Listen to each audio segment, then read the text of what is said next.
Magandang araw sa inyo mga chong. Bali kanina habang pinagmamasdan ko po itong mga alaga kong fatteners, napansin ko na medyo basa na naman yung dumi nila. Kaya naman hindi po muna natin sila papaliguan mga chong.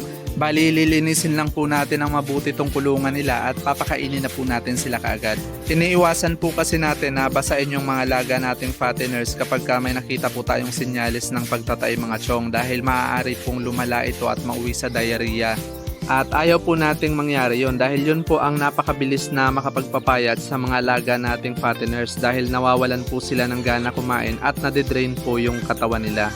Kaya naman para maagapan po natin na wag nang lumala pa yung sitwasyon ng mga alaga nating fatteners, magbibigay po tayo kaagad sa kanila ng gamot. Powder na gamot lang po pala yung ibibigay natin dito sa mga alaga natin mga chong, at 1 sachet sa bawat isang galon ng tubig po yung paghahalo neto. Pero dahil maliit lang po yung medication tank natin, ang gagawin po natin mga chong, tatapangan na lang po natin yung timpla ng gamot para masigurado rin po natin na mauubos nila. Kasi kapag sobrang dami po kasi mga chong, hindi rin po nauubos ng mga alaga natin at napapanis lang. Sayang po yung gamot na ibinigay natin. Madalas po talaga ngayon yung mga ganitong senaryo sa mga alaga nating fatteners mga chong, dahil pabago-bago po yung panahon. Pero mabilis lang naman po itong gamutin. Lalo na kapag na-detect po natin ito ng mas maaga at nabigyan po kaagad natin ng tamang gamot. Yun po ang kagandahan kapag hands-on po tayo sa mga alaga natin mga chong, dahil mabilis po natin nakikita kapag merong mga pagbabago sa mga alaga natin at mabilis rin po natin itong naaaksyonan.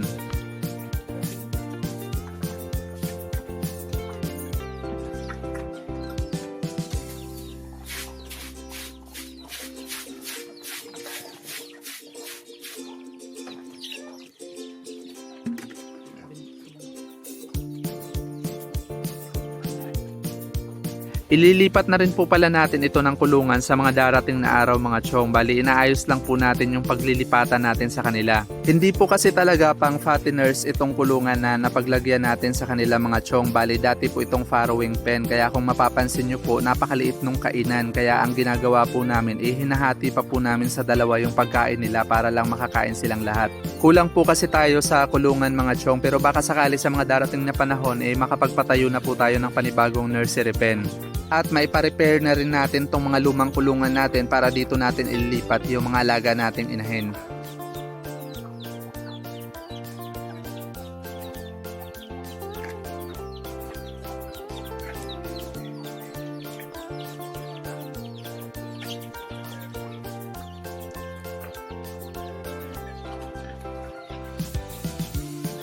That's all for today's video mga chong. Thank you for watching and happy farming!